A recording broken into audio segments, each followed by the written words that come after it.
नमस्कार, स्वागत है आपका हमारे चैनल पर। हम आज फिर से एक नई किताब के साथ आए हैं और इस बार ये किताब ऐसी है जिसके बारे में आप सब ने कहीं ना कुछ सुना होगा या पढ़ा भी होगा। अगर पढ़ा नहीं भी होगा तो कहीं ना कहीं इस किताब का जिक्र आपके जहन में आया होगा। तो ये किताब है गुनाहों का देवता, धर्मवीर भारती साहब की। एक ऐसी किताब जो एक समंदर को पार करने की तरह है और उसे जब आप पार कर रहे होते हैं तो किसी बेड़े या किसी जहाज पर नहीं बल्कि अपने जहन पर जोर डालते हुए अपने आप को समंदर पार कराने की कोशिश करते हैं और उसी बीच आप लहरों से लड़ते चले जाते हैं। कहीं डूबते हैं और कहीं उभरने की कोशिश करते हैं और कोशिश करने में फिर डूब जाते हैं और आखिर में जब आप लहरों के किनारे उस पार पहुंचते हैं लहरों के सहारे, तो आपको लगता है कि आपकी जिंदगी क्या थी और उस बीच में क्या बन गई। तो ये जो होने, बनने और फिर हो जाने का क्रम है वो इस किताब में दिखता है। मुझे तो पढ़ के यही पता चला। मैंने भी बहुत दिनों से चाही थी कि इस पर रिव्यू लेकर आऊं मैंने, फिर मुझे दोबारा इस किताब को पढ़नी पड़ी। एक बार आप किताब पढ़ते हैं, वो किताब आपके जहन में उतरती है और आप दोबारा जब इस किताब को पढ़ते हैं तो आप इसे जीने लगते हैं। और दरअसल होता यह है कि आप इस किताब को खत्म नहीं करते हैं। अगर सही मायने में कहूं तो ये किताब आपको खत्म कर देती है। तो धर्मवीर भारती, और सबसे बेहतरीन चीज मुझे बाद में पता ये चली कि ये किताब भारती जी द्वारा तब लिखी गई थी जब इनकी उम्र महज 23 या 24 साल रही होगी। अब आप ये सोच लें, अंदाजा लगा लें, 23-24 साल का कोई नौजवान अपनी जिंदगी के उस चरम पर है जहां से उसके लिए संवेदना और उसकी इमोशन सब कुछ हावी है और वो दुनिया को इस रैशनैलिटी के साथ, इस परिपक्वता के साथ देख रहा है। ये अचंभे की बात है। धर्मवीर जी का जन्म, जैसा कि इस किताब में दिया गया है, इलाहाबाद में होता है 25 दिसंबर 1926 को और ये किताब तकरीबन 1949 और 50 के दरमियान लिखी गई और 1960 में ये पब्लिशिंग के लिए चली गई थी, 60 में आ गई थी बाजार में।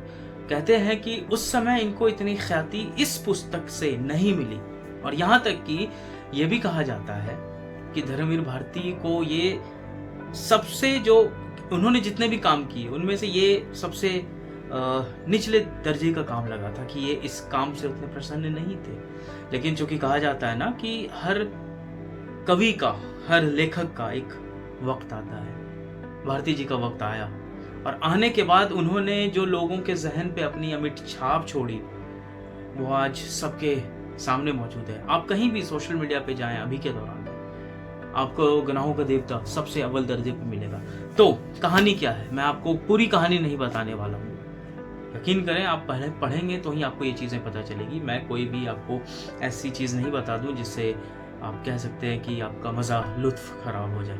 तो कहानी होती है, इसमें चंदर और सुधा दो ऐसे पात्र हैं जिनके इर्द गिर्द ये सारी कहानियां घूम रही होती हैं और कहानियों को चलाते चलाते चलाते आप बीच में रुक जाएंगे एक बार और आपको लगेगा ये क्या हुआ आपके साथ। आपको लगेगा कि ये मैं जी रहा हूं, ऐसा हुआ तो ऐसा क्यों हो रहा है, ऐसा नहीं होता तो कितना अच्छा होता। मगर यही उपन्यास की खूबी होती है कि वो आपको सवालों के एक ऐसे मझधार में छोड़ दे जहां से आप निकलना चाहें मगर निकल ना पा रहा। तो ये कहानी जब शुरुआत होती है तो चंदर, जो डॉक्टर शुक्ला एक प्रोफेसर होते हैं इलाहाबाद विश्वविद्यालय में ही, उनके पास काम कर रहा होता है एक विद्यार्थी है और उनका लगाव इस विद्यार्थी यानी चंदर से इतना ज्यादा हो जाता है कि वो इनके घर में रोक टोक बेचोक बिना रोक टोक आया जाया करते हैं। और डॉक्टर शुक्ला की एक बेटी होती है जिसका नाम है सुधा।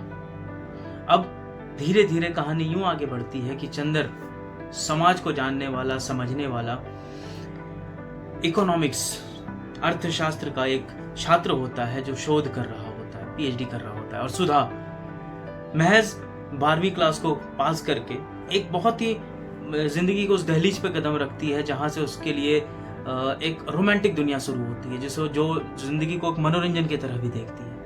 तो इस दोनों कैरेक्टर को, इस दोनों पात्र को साथ मिलाने के बाद जो कहानी फिर आगे बढ़ती है, फिर यूं होता है कि दोनों कब एक दूसरे को अपना दिल दे बैठते हैं, दोनों में से किसी को पता नहीं चलता है। और फिर जैसा कि होता आया है, जॉन एलिया साहब कहते हैं ना, एक तरफ दिल है एक तरफ दुनिया। ये कहानी बहुत पुरानी है। तो दिल और दुनिया आपस में जब टकराते हैं तो दरअसल होता ये है कि दिल हार जाता है और दुनिया जीत जाती है। ये कहानी भी उसी पे चलती है, और कैसे सुधा ना चाहते हुए भी उसको मनाया जाता है और ये विवश कर दिया जाता है इस बात पर कि आप चंदर को छोड़कर किसी और से विवाह कर लें। विवाह तो हो जाता है मगर सुधा जीते जी मर जाती है।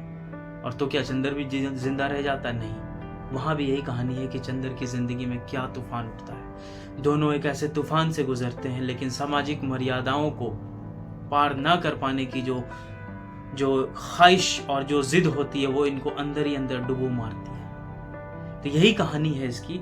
अब मैं पूरी कहानी आपको नहीं बताने वाला हूँ, वो कहानी आप कहीं ना कहीं से जान जाएंगे। मैंने बस आपको इतना ही बताया कि ये पात्र, ये घटनाएं कैसे चलती है, और इसी के साथ इसमें और भी पात्र जुड़ते चले जाते हैं, जैसे बिनती। ये बहुत महत्वपूर्ण एक किरदार है जो इन दोनों किरदारों के बीच और दरमियान में एक ऐसे पुल की तरह काम करती है, जो कहानी को अपने ही ओर से किसी और एंगल पे ले जाती है। फिर वहां से आगे बढ़ते बढ़ते बढ़ते बढ़ते एक किरदार पम्मी का आता है, फिर एक किरदार पर्टी का आता है। ये चंदर, इसको लेकर जब आप देखेंगे तो आपको लगेगा ये सही किया है इसने या नहीं किया है। सुधा चूंकि एक बहुत मासूम सी भोली लड़की होती है, उसे जिंदगी की इतनी अच्छाइयों या बुराइयों का कुछ पता नहीं होता। एक भोली सी मासूम लड़की, लेकिन उस पर जो बीतती है वो आपके रोंगटे खड़े कर देंगे। इस किताब को पढ़ने के बाद यकीन मानिए कि आप वो शायद ना रह पाए जो आप पहले थे। आपको कितनी बार ऐसा मन करेगा कि आप कहीं एकांत में बैठकर अकेले रो दें। और ये किताब आपको तब डराएगी जब आप ये किताब खत्म कर चुके होंगे। आप अकेले कहीं बैठेंगे तो आपके जहन में वो सारे जो डायलॉग्स हैं वो गूंजेंगे कि सुधा चंदर को ये कह रही है, चंदर ने इसे अगर ऐसा कहता तो क्या होता। तो इसी पर ये सारी कहानी बेस्ड है। इसे पढ़ें। मैं इस बुक की कोई भी रिव्यू आपको नहीं दे रहा हूँ, बस आपको प्रेरित कर रहा हूँ कि आपको जब कभी भी मौका मिले आप बस पढ़ जाएं, और यकीन माने कि आप इस किताब को उठाने के बाद जरा भी पछताएंगे नहीं। आपको बस पता चल जाएगा कि दर हकीकत प्रेम जिसे हम कहते हैं वो होता क्या है। प्रेम क्या अपने आप को सब कुछ दे देने का नाम है, या खुद को कुर्बान कर देने का नाम है, जिसे हम कहते हैं सच्चा इश्क, मोहब्बत, क्या सच में वाकई है? इसको पढ़ लेने के बाद आपको पता चल जाएगा। इससे ज्यादा मैं इस किताब के बारे में और कुछ नहीं बोलूंगा। आप कहीं ना कहीं से इसके बारे में जान चुके होंगे, या पढ़ेंगे तो आप जान जाएंगे। आज के लिए फिलहाल इतना ही। जाते जाते मैं बोलता चले जाता हूँ कि मैंने दोबारा इस किताब को पढ़ी, 2 बार पढ़े। बहुत सवाल मेरे जहन में थे, ऐसे ऐसे सवाल जिसका प्रश्न कोई नहीं देगा, आपको खुद ढूंढने होंगे।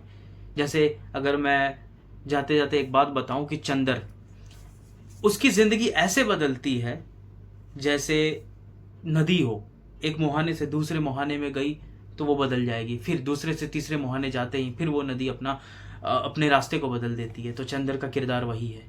लेकिन सुधा वो दरख्त है जो वहीं उसी जगह पर जड़ होकर अपनी जान दे देगी, लेकिन उस जगह को नहीं बदलेगी। तो इसी बीच में ये कहानियाँ चलती है, और जो फ्लो है लिखने की, उस फ्लो के आप कायल हो जाएंगे।